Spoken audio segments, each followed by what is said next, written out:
Bali may i-share lang ako sa inyo guys, yung JG na MP5 Airsoft. Bali ito yung mas madalas natin ginagamit sa game kasi magaan lang. Bali halos 3 years na rin simula nang lagi natin siyang ginagamit, nilalaro.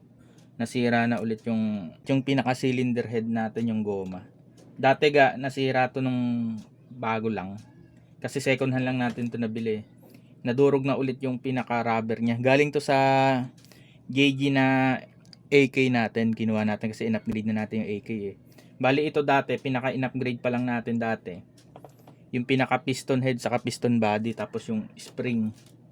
Yan yung in-upgrade natin siya bago natin gawing pang game ng husto. Yan.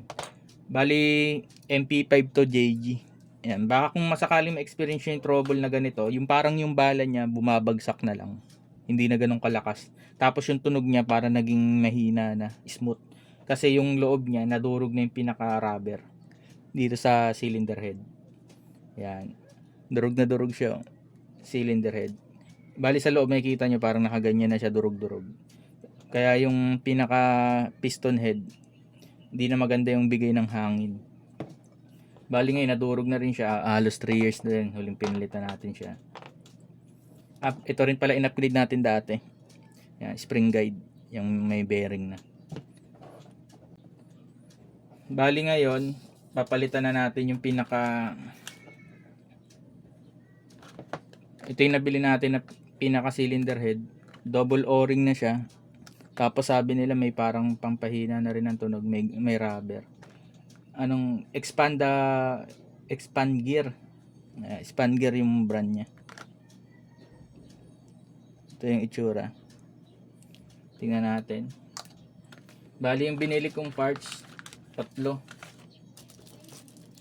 Bali tatlo yung parts na papalitan natin. Yung nozzle niya, military action, pang M4, yung ilalagay natin. Magkaparehas lang sila, sinukat ko na. Yan, magkasing laki lang, magkasing haba lang sila ng nozzle. Yan, kaya sana hindi magka-problema sa feeding ng BBs. Tatry natin kasi itong military action na kaya kinuha natin to, aluminum. May double o-ring na rin siya, pampaganda na rin ng compression ng air. Medyo matagal na rin kasi itong plastic, kaya papalitan na natin. Tapos papalitan na rin natin yung pinaka cylinder niya. Yan, yung 100%, wala nang butas. Ito yung cylinder na luma, yung copper lang. Tingnan natin yung compression. Tapos may ano rin pala ako sa inyo, bibigay na advice. Kung mapapansin nyo, nakatatlong piston head na ako.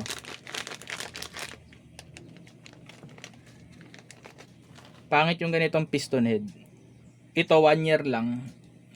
Siguro mga 5 laro. Mga 5 laro lang. Itong isa galing to sa sa AK ko. Tingnan niyo, sobrang durog oh. Napansin niyo yung bakal niya, kakaskasan. Ito rin yung isa. Kung mapapansin niyo, magkaparas na brand. Magkaparas yung itsura nila. Wala nga palang brand to, China. Kung mapapansin niyo, kumakain siya lagi ng bakal. Yan, gas-gas. Bali kunin nyo yung pinaka may double o-ring. Ito double o-ring siya. Kagandahan sa may double o-ring, hindi nagagasgas. Bali ito, yan 2 taon na yan walang gasgas. Tapos mas madalas ko pa siyang gamitin yung MP5 ko na to. Pagkabaklas ko ngayon, napansin ko wala talaga siyang gasgas. Ibig sabihin may advantage yung pinaka pangalawang o-ring niya. Yan, para iwas nagagasgas dito sa cylinder saka sa piston head. Yan, double o-ring siya. Itong malaki kasi para to sa hangin. Kaya may binili rin nga pala tayong, nakalimutan ko, 4 pala binili natin ito. Kalimutan ko tawag dito, piston o-ring. Piston head o-ring nga tawag dito. Bali effective yan kasi nasubukan ko na rin yan. Ito yun. Nasubukan natin to sa sa AK. Talagang pag ito nilagyan nyo ng ganitong kulay green na piston head o-ring, ang ganda ng compression ng hangin. Ayan ramdam na ramdam mo. Kahit luma yung cylinder, kahit luma yung cylinder ko, hangin niya. Yan oh. Ko-compress. Nararamdaman mo talaga oh, hindi siya bumababa. Itong mga luma, kasi ngayon ko lang ulit na baklas tong MP5. Ngayon, papalitan na rin natin to. Kasi napansin ko, wala na.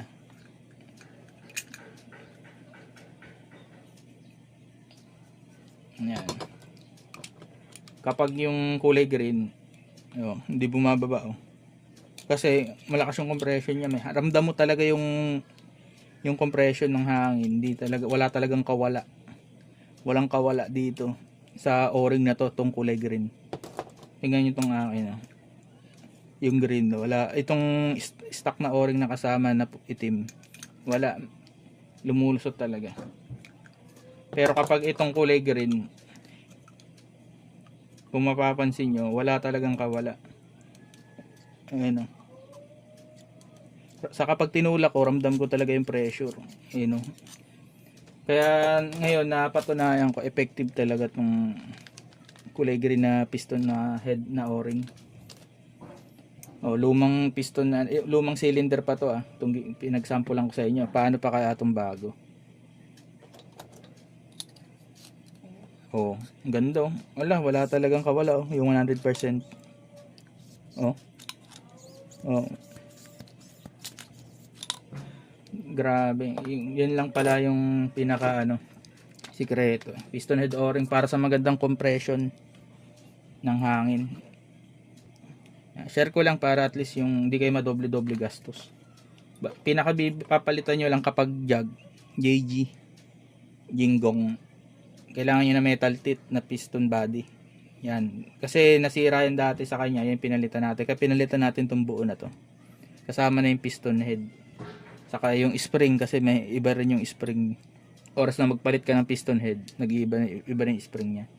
Ito lang pinalitan natin dati, itong tatlo na to. Bali ngayon, upgrade na natin siya kasi binaklas na rin naman natin.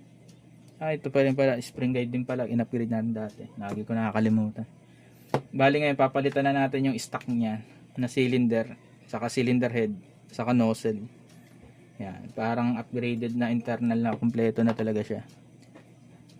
Yan, basta tandaan nyo, wag na kayong kukuha ng ganito para hindi kayo madoble. Kunin nyo yung double o-ring. Tapos, sabayan nyo na ng piston head na o-ring na green. Sabayan nyo na. Bilhin nyo yung limahan na para marami kung marami kayong airsoft. Yan, palitan nyo na kagad. Double o-ring, di nagagasgas yan. Bali ngayon, papalitan na natin yan. Subukan na yan yung kulay green na o-ring na to.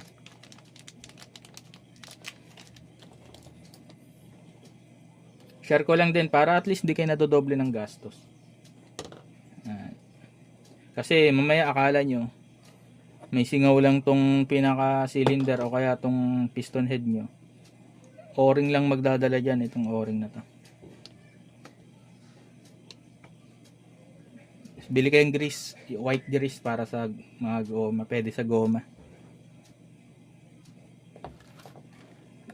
Tapos ito yung pinaka cylinder head. Kung mapapansin nyo yung cylinder head na to, yung mga bagong labas ngayon may rubber na dito. Pampahina daw ng impact yung tunog, sabi nila, pero di ko lang alam. Ayan, tatry lang natin, ngayon lang tayo nakabiling ganito. Ayan. Bago nyo isalpak, lagyan ng konting grease. Ayan. Share ko lang to at least para may idea kayo, kasi mahal din mag-upgrade ng parts kung laging supply yung nailalagay nyo. Ako kasi ako lang nag-upgrade ng parts ng ads. Nagtatanong din ako sa mga group para at least matuto rin. Tapos ito yung pinaka nozzle nya, M4 gamit natin. Tatry natin to. Pag naglaro tayo sa game, doon na natin malalaman total yan. Ngayon, firing lang muna para matesting.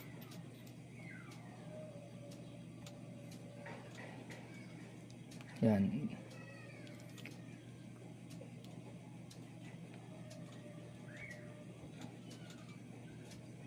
Ayos, ganda. Ngayon, yung 100% na cylinder. Grabe. Ang tigas. Oh, wala talagang kawala yung hangin. Oh.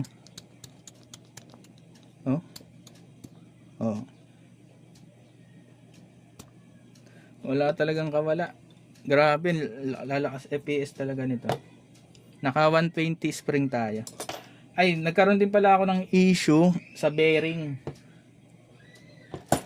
Pakita ko sa inyo. Nadurog yung bearing. Gamit kong bearing dito. Easy bearing yata to. Ayan o. Ito, yung bearing. Binalik ko muna yung plastic na stock. Nadurog siya. Yung may mga bearing na nakalabas yung ano. Mas maganda yung solid, bilhin nyo. Yung aluminum, solid. Mas maganda. Wag kayong bibili nito. Bumibigay din pala to. Itong ganitong bearing. Easy na bearing to eh. 7mm. Nadurog oh. Ayan, nagkabaklas-baklas siya. Yung bearing. Ngayon ko lang kala ko hindi nasisira yan. Bumigay din. Bali may isang part siya bumigay. Kaya binalik ko muna yung stock na plastic. Pero bibili rin tayo ng solid na aluminum. Yan pala, pag upgrade nyo yung bearing nyo dito, kunin nyo yung solid, hindi nasisira. Yan. Itong bearing na ganito nasisira pala, bumabaklas. Katagalan. Eh sa atin kasi hindi naman pan display lang, ginagamit din natin sa game talaga to. Kaya kinukuha natin yung tamang timpla ng baril. Saka tayo na rin gumagawa kaya alam natin kung ano nasisira sa kanya. Kung may pagbabago sa galaw ng airsoft natin. Bali ngayon, ito yung pinaka in-upgrade natin. Yan. Tapos yung o-ring. Tandaan nyo, ganitong o-ring bilhin nyo kulay green. Tignan nyo na lang yung review pag bumili kayo sa Shopee. Kung tama yung mabibili nyo. Bali, papag-retire na natin yung stock niya na internal. Retire na. Tingnan, pangit talaga. Puro gas-gas. Oh. Ayan, tandaan nyo itsura na yan. Wag nyo bibili yan. Double o-ring bilhin nyo. Double o-ring. Walang gas-gas. Ayan, tagal ko nang ginagamit. Saka bumili rin kayo maraming ganito. Kailangan nyo yan. Shrimp ba yung tawag yan? Yan, bumili rin ako niya marami. Yan, share ko lang. Testing na natin. Sa game wala kasi akong chrono test. Sa game ko na lang pag naglaro ako, pakita ko sa inyo. Kung lalagpas siya ng 410. Kasi madalas yung chrono nito, hindi ko pa napapalitan bago masira ngayon. Bali nasa 390 hanggang 400. Mas ano siya sa 400 eh. Saka 390.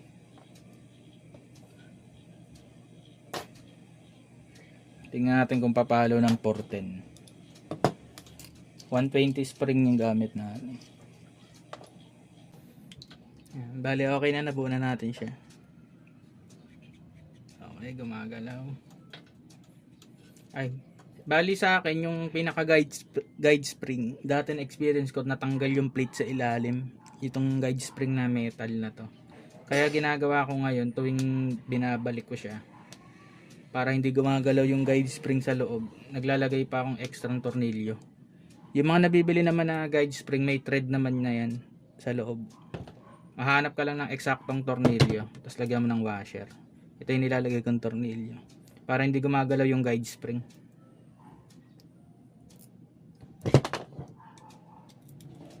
Nakahanap ako naka-eksaktong sa guide spring to itong tornilyong nakuha ko.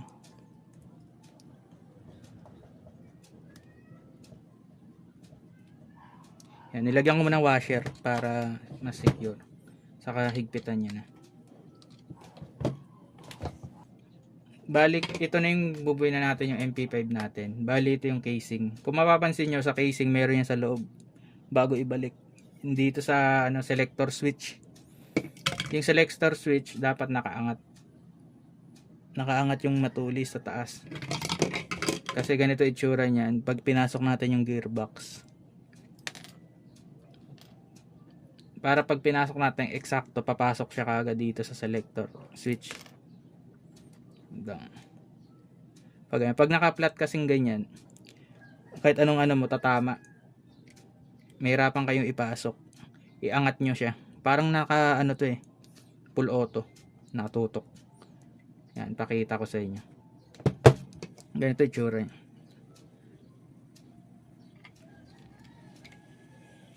Yan, bali nakatutok sa taas yung square.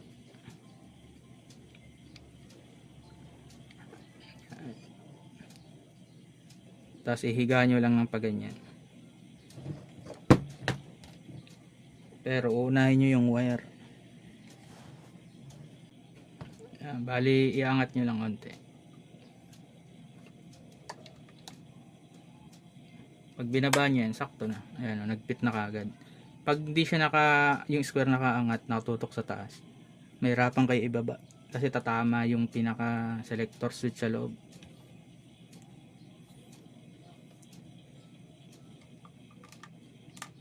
Ayan, tapos tornilyuhan natin. Higpitan nyo lang mabuti, pero wag nyo i-lost thread. Kasi malakas yung vibrate banda dito sa ano niya, motor. Stock motor pa rin gamit natin dyan.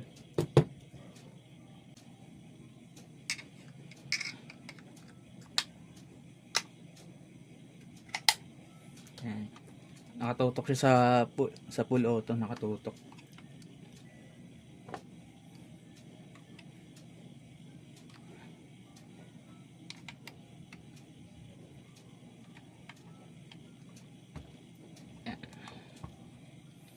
Ito ayusin niyo yung paglagay nito. May nakalaro ako, natanggal yan, nawala niya. Kaya yung ang pangit tignan pag nawala yan. Kasi itong kabila pwedeng mahatak din, pero nagagamit niya pa kasi itong kabila. Ayan. Meron pang kabila siya. Bali ito may panghigpit yan dito.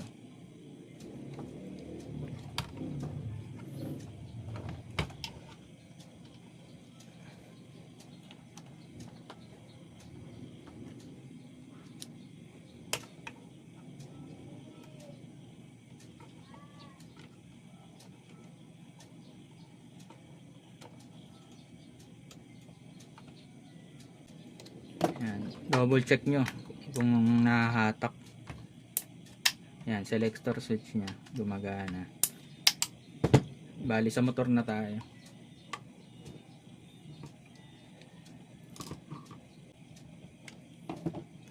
Yan, higpitan nyo lang mabuti yan kasi lumuluwag yung katagalan. Kasi malakas yung vibrate sa motor eh. Yan, safe, single, full auto. Testing muna natin bago natin assemblein yung kompletong parts. Mamaya hindi gumagana eh.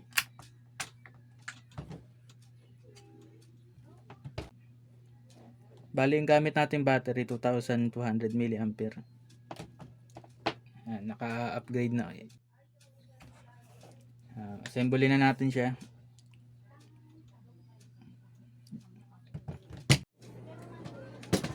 Bali ito nabuo na natin. Ayan na yung itsura niya. MP5. Ayan, paborito nating pang game. Kasi magaan siya. Madaling pantakbo.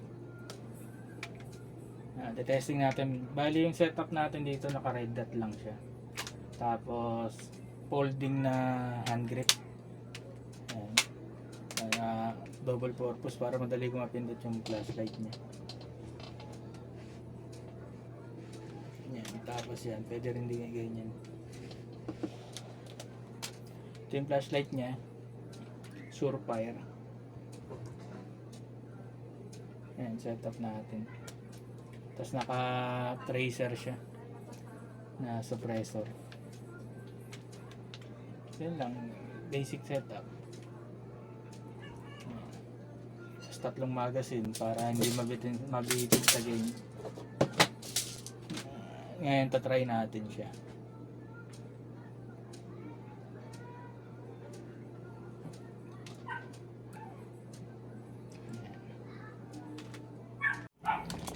Bali ito, testing na natin siya.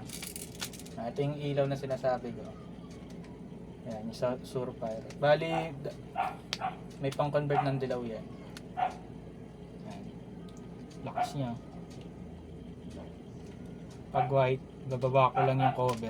White na siya. Ayan. Malakas siya. Ngayon, testing na natin. Safe. Ayan, gumagana yung safe. Single.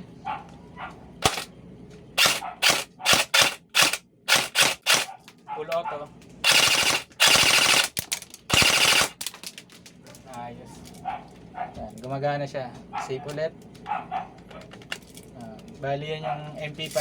Success yung repair natin sa kanya. Yan lang.